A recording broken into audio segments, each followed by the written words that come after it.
Let me say something that's going to upset a few people, and I'm fine with that. The Philippines controls more of the world than the world wants to admit. Yeah, I said it. They'll roll their eyes, pretend it's not true, and laugh it off, but deep down, they know I'm right.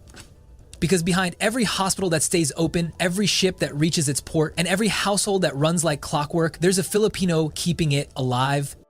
You're interested in this topic, hit the like button, subscribe, and type interested in the comments, and I will give you a heart. We're the world's hidden switch. Flip us off and the system shuts down. But the world doesn't want you to realize that, because once you do, the balance of power shifts. Suddenly the helpers become the heartbeat and the bosses start to panic.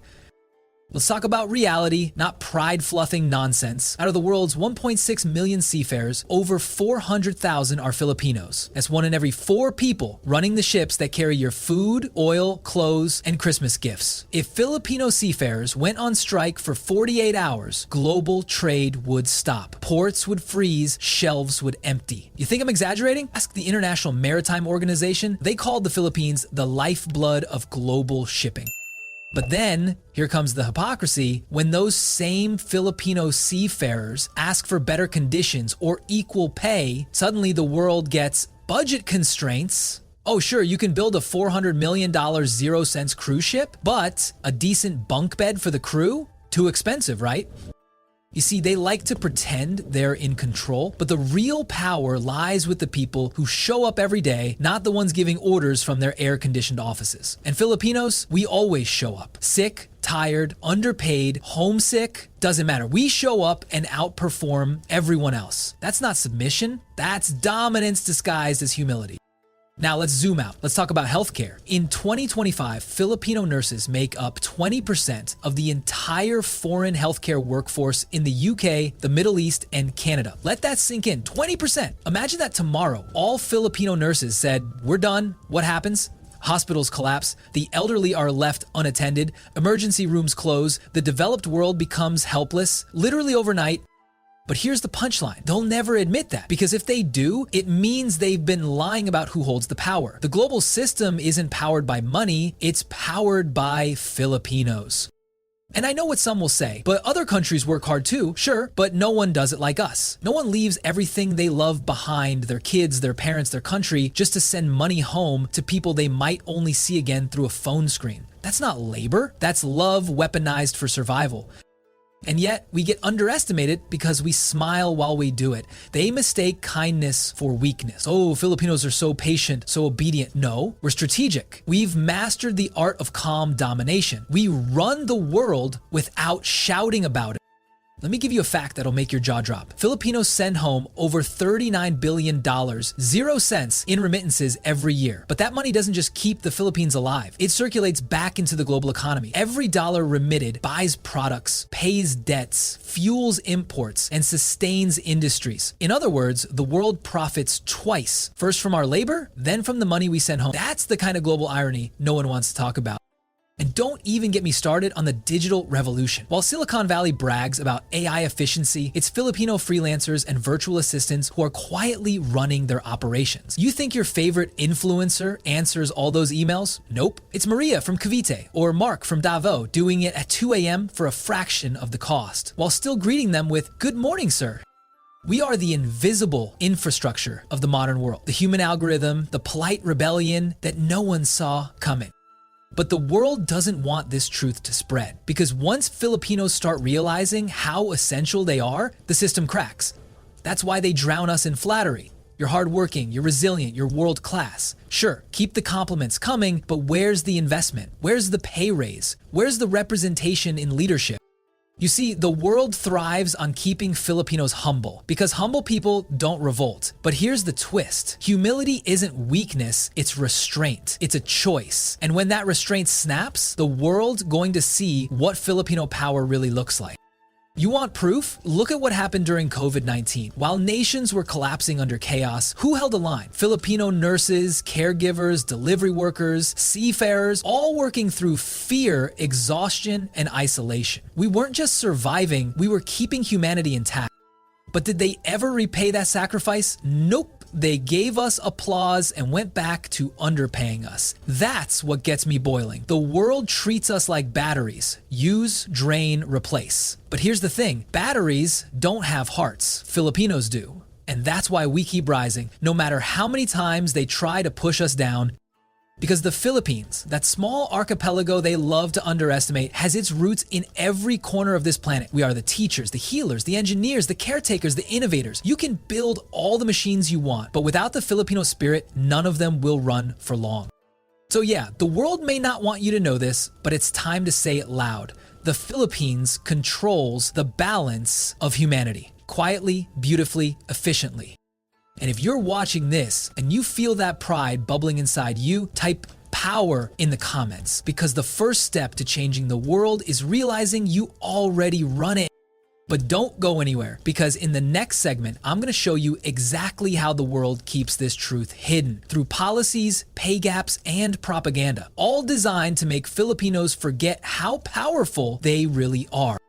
All right, let's rip the bandage off, because this part's gonna sting. The world knows Filipinos are essential, but they'll do anything to keep that truth quiet. Why? Because if 10 million Filipinos abroad suddenly realized how much leverage they hold, the global economy would shake harder than a karaoke mic on a Saturday night.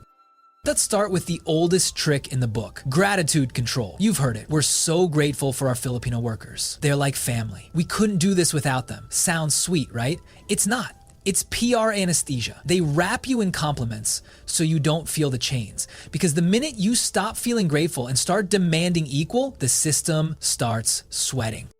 Here's what they won't tell you. In 2025, Filipino migrant workers collectively sent home $39,200,000,000, 0 cents, making the Philippines the fourth largest remittance nation on earth, right behind India, Mexico, and China. But here's the insane part. Those remittances don't just boost our economy, they stabilize theirs. When Filipinos earn in US dollars, pounds, or yen, those currencies circulate right back into the Western market through trade and spending. It's like the world found the most loyal customer base on the planet, and they didn't even have to advertise. And here's what's even crazier. While countries brag about helping the Philippines, the truth is Filipinos help them survive. When Japan's aging population hit crisis levels, who stepped up? Filipino caregivers. When the UK's NHS faced mass resignations, who filled the gap? Filipino nurses. When Middle Eastern economies boomed, who built the cities from sand to skyline? Filipino engineers. And yet, when those same Filipinos ask for citizenship, equal benefits, or family reunification, suddenly there's policy complications. Oh, you can clean their hospitals, feed their children, save their lives, but heaven forbid you ask for equal rights. That's when the compliments stop and the red tape begins. But it's not just foreign policy. The manipulation starts at home too. The Philippines itself is trapped in a psychological loop, celebrating OFWs like heroes while quietly depending on them as a crutch. Our government calls them modern-day heroes, but where's the heroes' welcome when they come home broke, broken, or burned out? We give them medals and speeches, but pennies and safety nets. And that's what drives me crazy. We've normalized struggle. We glorify sacrifice so much that we've forgotten it's supposed to end someday. The rest of the world industrialized to lift people out of poverty. We industrialized to send people away from it. You see, the world's biggest unspoken truth isn't that the Philippines exports labor, it's that the world imports resilience. We are their emotional fuel. The countries that lecture about equality and opportunity, they survive on the kindness of Filipinos who quietly do what no one else wants to do. And you want to talk about irony, some of the same countries that exploit Filipino labor also use our success stories for their PR. They'll show a smiling nurse in an ad campaign say, "Diversity makes us strong," and pat themselves on the back while that same nurse works a double shift and eats lunch standing up. It's the world's favorite illusion. Make the Filipino look blessed to be there so they forget they're the ones holding the place together. But here's the thing, that illusion is cracking. Slowly, quietly, the new generation of Filipinos abroad isn't just working, they're watching. They're reading contracts, starting businesses, buying land, and funding schools back home. They're done just being the workers, they're becoming the owners. Because they've realized something powerful. You can't oppress someone who knows their worth. And right now, Filipinos are waking up to the fact that they're not just valuable, they're irreplaceable. If the world were a giant group project, Filipinos are the ones who do all the work while everyone else takes credit. You know that classmate who shows up with a PowerPoint, snacks, and the solution to everyone's problems, but still gets graded the same as the guy who just wrote his name on the paper? Yeah, that's us. Except in this group project, we're running half the planet's labor force. But what makes me mad, genuinely mad, is how the system manipulates our pride against us. They know Filipinos will push through anything for family, so they dangle just enough pay, just enough opportunity to keep us chasing stability that never fully arrives. It's not slavery, it's softer, it's economic gratitude. You're not forced to stay. You're just never fully free to leave. And while the world profits from our effort, we lose our most brilliant minds. Nurses who could have reformed healthcare in Manila are working in Manchester. Teachers who could have raised the next generation in Cebu are tutoring in Canada. Engineers who could have built Philippine infrastructure are fixing elevators in Dubai. The trade-off isn't money, it's legacy. And here's the part that burns. Every global power knows it. They need us more than we need them, but they'll do everything possible to make sure we never realize that. That's the game. Keep the Filipino dreaming small, staying grateful, and smiling through exhaustion. But guess what? The smile's starting to fade, not from weakness, but from awareness. Filipinos are waking up to the lie. The question now isn't what can we do for the world, it's what would the world do without us? If you've ever asked yourself that question, if you've ever felt that silent anger build up while watching your countrymen carry the world's weight, type enough in the comments. Because the next time someone says, Filipinos make the world better, we're gonna look them in the eye and say, then it's time the world does better for us. And in the final segment, we're gonna pull the curtain back even more. You'll see exactly how the Philippines' quiet power is already reshaping the global future and why, for the first time in history, the world may have no choice but to follow the Filipino lead. Let's stop playing polite. The world's biggest industries, healthcare, shipping, tech, domestic work, construction, they all run on Filipino labor. Without us, entire economies collapse. But the world doesn't like saying that out loud because the moment they do, they hand us leverage. And no empire wants to admit it's standing on borrowed strength. So let's expose this. Fact by fact, dollar by dollar, the global remittance system, you know that little thank you money the world keeps patting us on the head for sending home, hit $39,200,000,000, 0 cents last year. That's not charity, that's economic engineering.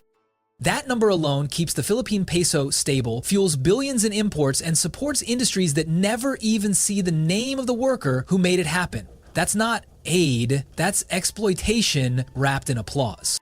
Here's the uncomfortable truth. The modern world needs the Philippines to stay poor enough to work hard but hopeful enough to never give up. It's a psychological leash. Give just enough opportunity to keep people grateful but never enough to make them independent. It's like feeding the goose but never letting it fly. And yet what makes Filipinos different is that even under that system, we still rise. We don't burn down the house, we rebuild it better. We don't curse the darkness, we work the night shift and keep the lights on. That's our paradox and our power. Now look, if you've ever stepped inside a hospital in London, Dubai, or Toronto, you've already seen it. Filipinos are everywhere. Nurses, radiologists, care aides, all running the show. The UK's National Health Service has over 30,000 Filipino nurses as of 2025. 30,000. That's more than the entire population of some towns in England. And yet, they're treated like background characters in a story they're actually writing.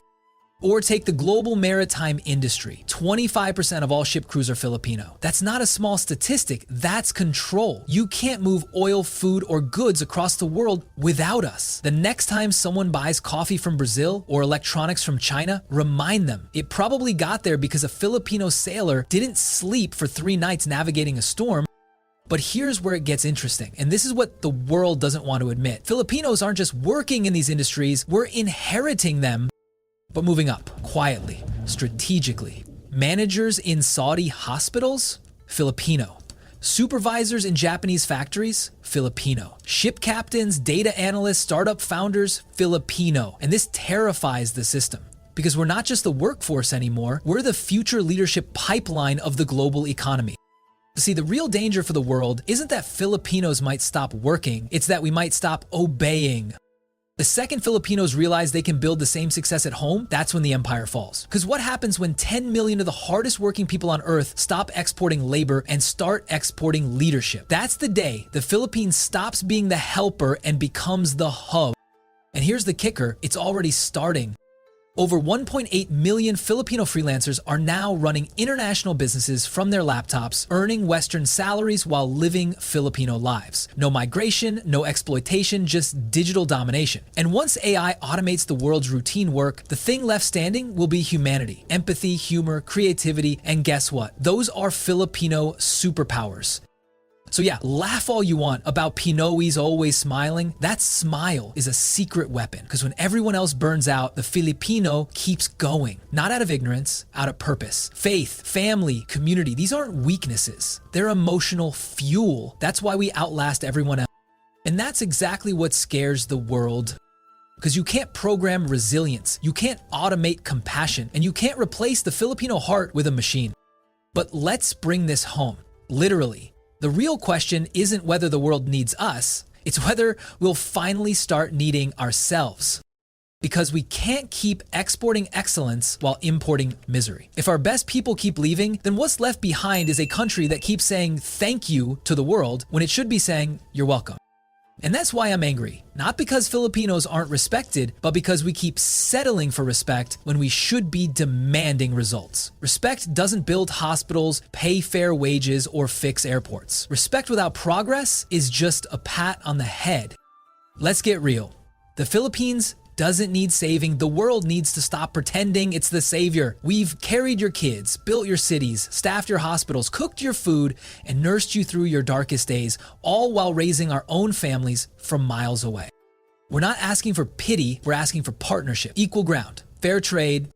Because once that happens, once the Filipino worker becomes the Filipino policymaker, this entire world order changes overnight.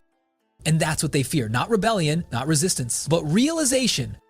The realization that the most underestimated nation on earth already holds the world's pulse. So if you're watching this and you feel that fire, that anger, that pride, that spark, type reality in the comments, because this isn't fantasy, it's not patriotism, it's the truth the world's been praying we'd never notice. The Philippines doesn't follow the world anymore. The world follows us, they just haven't figured it out yet.